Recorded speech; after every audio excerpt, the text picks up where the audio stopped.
Ibarat balayap dange kimar terbaru udem aku macam utrai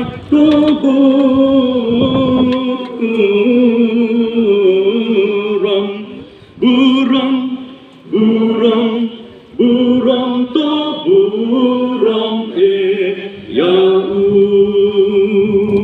kipro ki badang yoi gatmat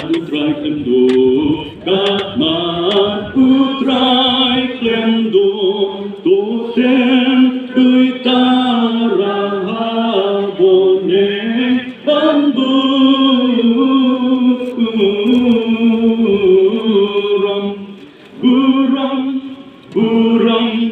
buram bang buram yau.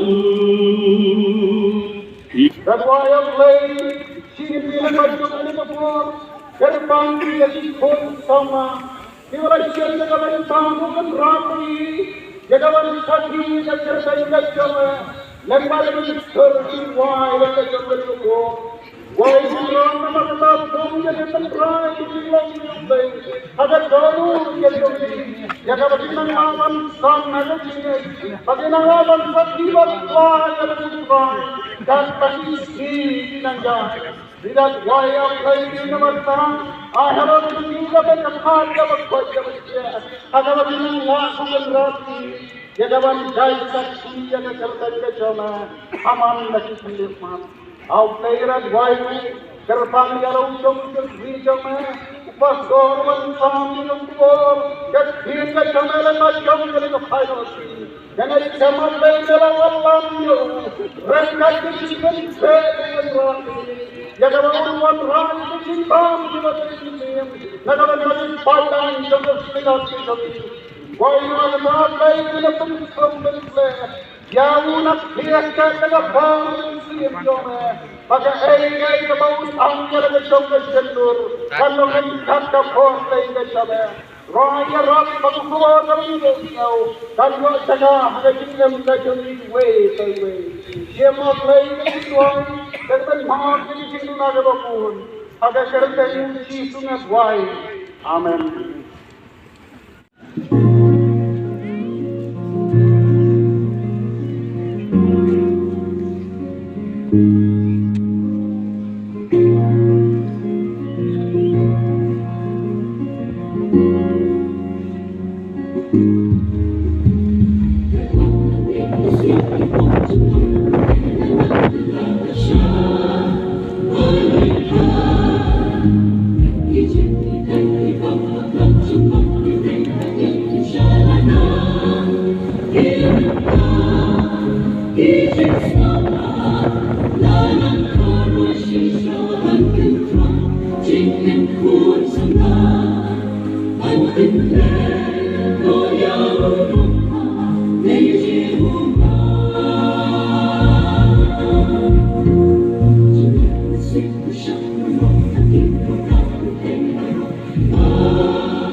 Jesus,